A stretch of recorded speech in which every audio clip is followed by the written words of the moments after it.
Hi everyone, this is your Virgo reading for September 1st through the 15th, 2018, and I'm Valerie with Serenity Matters 1111. Welcome. I did shuffle the cards before I started recording, so I'll go ahead and lay those down for you now. Covering you is the Queen of Arrows, or Deer. Crossing is Fire of Stones, Endurance. Crowning is Protection, the Four of Stones. Beneath you, Eight of Cups, Rebirth. Behind you, the Lover's card. Before you, Six of Stones, Exploitation. And the card representing you is Home and Ten of Stones. Ace of Stones, Foundations, your environment. Hopes and Fears is Five of Wands, or Power. And the final outcome is the Respect card, Nine of Wands. Let me slide these up so you can see them. And I did forget to mention, I'm using, or I should say working with, the Greenwood Tarot deck, or Tarot of the Greenwood, it's called. I don't remember who the author is, and the box is long destroyed throughout history. My personal history, that is to say. And then we'll also be bringing in an Angel Tarot card over here to provide some guidance towards the end of the reading. Okay, so the card at the bottom of the deck is the Nine of Stones, which is tradition. Tradition has to do with school. It has to do with learning.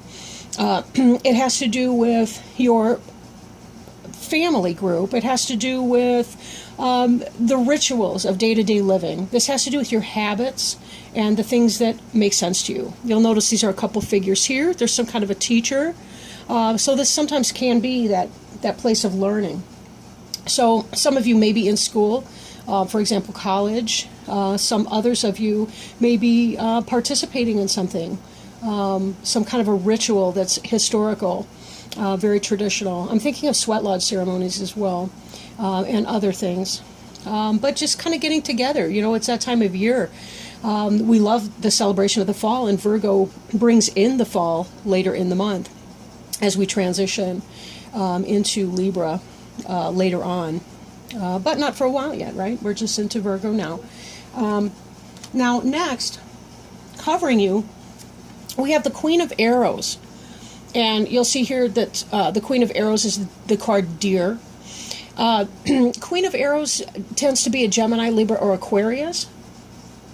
She has to do with gentleness and energy.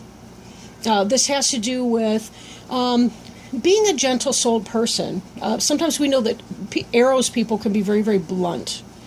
So you may find yourself dealing with somebody who's very harsh in their words, or perhaps the energy may be harsh. Maybe for some of you, you're setting boundaries, and that may be a difficult thing for you to endure. Be careful to go forth with gentleness, right? Deer teaches us Deer teaches us gentleness, and that we can be firm and still loving at the same time. You'll notice that there's a big heart right here up above this deer's antlers. Excuse me. And sometimes a white heart, H-A-R-T, can indicate the beginning of a journey. So something that you're going on. Maybe setting your sights on something. If you're the Queen of Arrows, and it doesn't have to be male or female specifically, it can be just more the energy, that it has to do with going on that new lesson, learning something brand new. Again, we see the tradition here in school. So potentially, or learning something, being taught something, but going on a new adventure, even a vision quest of sorts. What is it that you need to open your eyes to, and you need to bring about in your world? Now, this is crossed with the Five of Stones, and Stones is the earth sign in here. This has to do with kind of weathering out the storm. You'll notice that this person's in what's kind of a shelter, and there's all the lightning that's going on. There's some sort of a fire here, presumably started by the lightning. But this person really is just trying to get through something that's difficult or challenging. Maybe you have somebody who represents the Queen of Arrows who's not coming in a loving way, but being very difficult in your life or your environment. Again, this can be someone possibly older to you, not necessarily. It could be a mother who's an air sign. It could be a teacher who's an air sign, or just that kind of intellectual energy. Again, sometimes people can be very harsh with their words. Now, this is just sort of about enduring some kind of a storm. It doesn't have to be a big one. And you'll notice that this person is protected. So even though you're feeling a little, maybe even more than a little bit put off by that, it doesn't have to be a huge disruption in that. Like, you do have protection against that. You do have defenses against whatever that is. But how you look at it. Now, this person sitting here, it's hard to say. Do they see that as a beautiful electrical storm put on for their benefit and to witness? Or are they cowering in fear? I don't see the cowering in fear so much as just kind of, oh, here we go again. So for some of you, it may be a minor, I want to say fracas, but, there may be that. Now, crowning you is protection. And this is a similar energy to the one that we saw in the Five of Stones. This is what may come to pass. Here we have kind of a different image. It's almost like flip sides of the same coin, right? We've got this idea of getting through something, but there's also the element of protection that's going on here. We have a fawn in this image, and because of our deer here, I almost wonder if you're having some drama with your mama drama, right? Or maybe your child's mother. And the sun looks really beautiful, and the sun is a star, as we see lots of stars here, but this feels very hot to me, very hot and uncomfortable, right? This is electrifying. This is just plain hot. And trying to get through that, trying to find our little oasis in the storm. But in both these images, this person or this individual that's being represented here has protection, right? And this even here looks like the lightning to me. So this is about being able to get through something. This is what's on your mind or what may come to pass, and this is what's crossing you or what's an effect that's coming into play right now. So it does look like you got it covered. So I apologize if your dog's barking. One's mine. She's going crazy because the neighbor's dog is out, and they like to chat. And yeah, they hang. Oh yeah. Okay. Beneath you, this is something that you have, or something that has happened or is happening. Like it's already set in motion. So if you don't have it yet, it will be occurring. The Eight of Cups is about rebirth.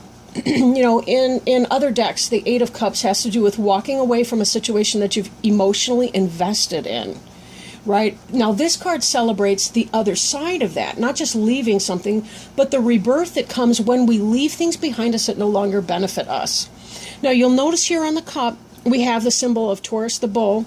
Although Cups is technically a water sign, but, there may be some Taurus influence in that. Then again, I see it simply as kind of power and strength in an earth sign situation, which could be you easily because you're this Virgo type. And Virgos are very strong men and women, very strong individuals. Here we have a Sheila Nagig. And a Sheila Nagig, we see those depicted over like in Irish houses of worship. They have a Sheila Nagig over the doorway. It's very symbolic about birth, rebirth, life, death, the transition of life. And that's what the Sheila Nagig here represents, is that idea that sometimes we have to leave something behind for something new. There's the idea that even when we die in our physical form, we're reborn into a new form on the other side. We're doing something else in that. So there's a transition piece. But this is the celebration of the positivity that is to come in setting that change. So if you have been going through something, if you've had some harshness, maybe you've had to set boundaries with somebody, that the Queen of Arrows, again, I'm thinking that could even be a family member, it could be a friend, it could be somebody you're involved with romantically. You've had to set a boundary with that, and it's kind of giving you, on the one hand, there's been some grief attached with that. On the other, it's kind of giving you a new lease on life. Like, I gotta traverse my own landscape here. I've got to set my own course in life. Now, behind you is the Lover's card. I love the artwork on this card. This has to do with the polarity between two individuals, male and female. For some of you, this could be about being in love. This could be about having found somebody that you have fallen in love with. For others, it may indicate a head and heart decision. There's a lot of symbolism on this card. I can't get to a whole lot of it, really, but here we see the drumming out of new rhythms. We see this love that comes in. We see this, I want to say caduceus, I'm not sure how to say that, but it's the symbol of a healer in which there's a snake that's wrapped up the pole or a staff. We see the flame of Kundalini energy, creativity, passion, right? We see certainly with the phallic symbol here, we see also that idea of creation and making things happen. Now, this piece here, again, this could be loving feelings. Maybe you're involved with somebody who's an air sign. If this is romantic for you, if this has to do with your family relationships, and to some degree that may. We kind of have all the different signs represented. We've got several stones, a couple wands, excuse me. Actually, we've got a lot of stones. So that's earth. So that can really be anything. Stones have a lot to do with the physical manifestations of the things that we celebrate, like our family and, home, school, family, loving relationships, and so on. So this is an energy that you've come from. Can be that head and heart decision. Maybe it is about calling somebody out and saying, this is what time it is, and trying to get through some kind of a struggle or a storm, maybe making that decision that you have to do. Trying to set boundaries, I think, is very big with people. Just because we love someone doesn't mean that that's a flawless human being and that we're not going to have to set those boundaries. And then what's ahead of you here is this idea of exploitation. We see the bees, we see the workers. There's a lot of Marxist imagery in that. We've got this double-pointed kind of quartz right here, which has to do with the flow of energy. But just be very careful when you're doing something, that you're doing it because you want to do it and not because you simply have to get through with it, or because you have somebody who's dominating you in your life and not giving you the option to say no.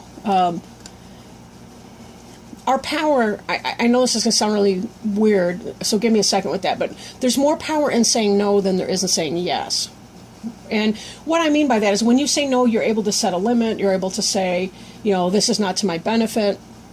If we say yes to things when our heart is not in that, we can find ourselves ground down, and we find ourselves becoming disposable, I guess. I don't really mean that in the, nobody's going to kill you if they can't do things, but mind that people aren't taking advantage of you, that people are not taking advantage of you. Okay, that doesn't have to be this lover's person over here, but maybe this has to do with even a sense of self-love, trying to find that balance within oneself to say, I don't like it when this person storms at me because I do have to say no, but I refuse to be exploited either. And this is in your immediate future, so be very careful about that. It's going to take a great deal of protection to get through that. You're going to have to weather some kind of a storm, but someone is going to try to take advantage of your generosity. So just be very careful about who you're with. Now, the card representing you is the home card. So again, we see this theme of home and family. So whatever's happening in your family life, it may just be that, that we have to be ever mindful in order to create a harmonious environment. There's going to have to be this balance between what you want and what the other person wants. Maybe this is in your marriage, maybe this is with your family of origin type relationship, but there's definitely some drama in there, and I feel like you're changing and becoming more empowered in who you are. Even if you make it a gentle yes, a gentle no, somebody else still may not be able to hear that. They still may get bent out of shape because you're not bending to their will, and you find yourself stuck in this environment where they push even harder.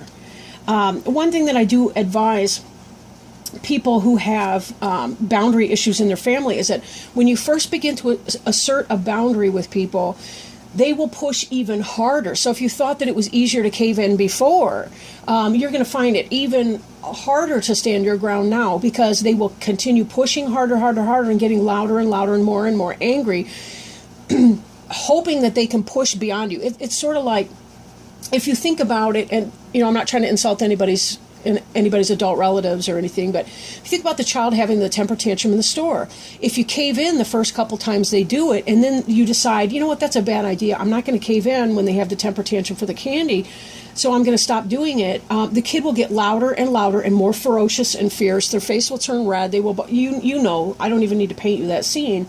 It will get worse and worse and worse, and eventually the kid will catch on that when mommy says no or daddy says no, they mean no. That's it, But unfortunately, we have to do that sometimes with adult family members. So if your mom is pushing you in a direction, or if there's some other kind of family member, your partner, whoever is pushing you in a direction you don't want to go, or insisting that you give of yourself when you don't have anything left to give, you may hear some very loud squeaking. At the same time, know that you are within your rights to say no to things that don't benefit you, right? It's just the way that it is. And also understand, too, that when you're trying to create that home life for yourself, and you're trying to really tap into the abundance and the hope and the beauty that can be your home of choice, note that the pathway does not go directly to the house. And they used to paint they used to set up I want to say sidewalks, but that's a modern concept. But the path to the home, the path to the door was winding like that. The idea was that evil would get lost in the bends and that they wouldn't be able to make it to your door. It was to keep only the good things coming to your door. The things in life, as you're trying to create your ideal home life, your beautiful picture of home life, there may be a lot of winds and twists before you get to that spot. And so be patient in that. But I do think it may be more that you're experiencing grief in your family of origin, but it seems that your mate, your family of choosing, is really satisfying. This is the 10 of stones, right? That's the 10 of earth in other decks, the 10 of pentacles, 10 of coins. So that's really the happy family type situation. So it seems to me like you've got this going on. And then we look at your environment card. You've got the foundation card here. I mean, what could be better in your private life? You're setting this foundation with this person who's your soulmate, your lover, your partner, your life partner, and creating a beautiful home situation for yourself and with one another. But again, there is that squeaky air sign that may be giving you some grief. So be careful that you clarify what you want. This tradition card that we saw at the very, very beginning reminds me that sometimes it's easier to fall back on our old ways and to say, that's what we want to do here. But, that may not be the case. Now, this 9 of stones can also be about setting up your own business, creating your own business. It can be, again, this is a 9 of coins type card. And, but this can simply be about getting your finances in order and so forth, because some of you may be getting married or setting up a household with somebody, maybe even starting a family, so we're kind of looking at that and thinking that may be the case. Hopes and fears, as we look at that fear's power, be careful about power struggles with difficult people. I mean, both of these cards, these 5s here, are indicating struggle and hardship. And there's a part of you that fears that. Right? You kind of fear the conflict. You don't like a conflict. You want to get along. You don't want to have to lay it down. But unfortunately, sometimes that's what we have to do. We have to know that we're allowed to say no. We're allowed to set our boundary. We're allowed to choose because we don't want to walk in this energy. Exploitation is the energy of defeat. That's when somebody else takes your time and your effort, and they use it to their own advantage with no regard for you. And then here in the final outcome card, though, we see the 9 of wands. This is the wounded warrior card. He's fought off the battles, this individual here.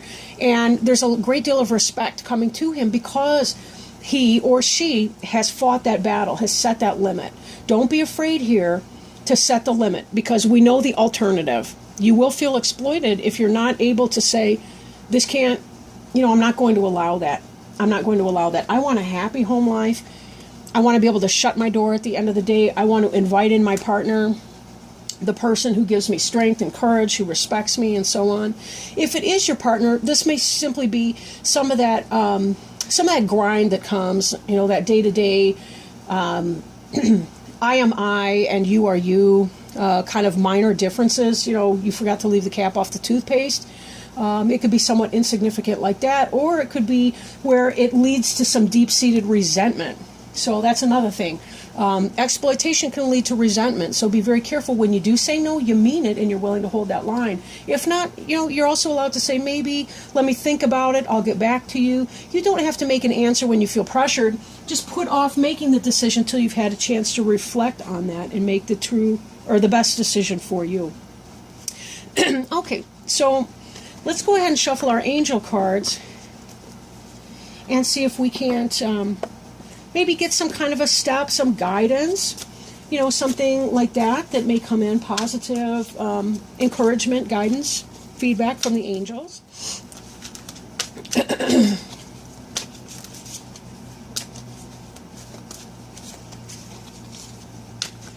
What kind of message do our Archangel friends have for the sign of Virgo for September 1st through the 15th, 2018? If they please.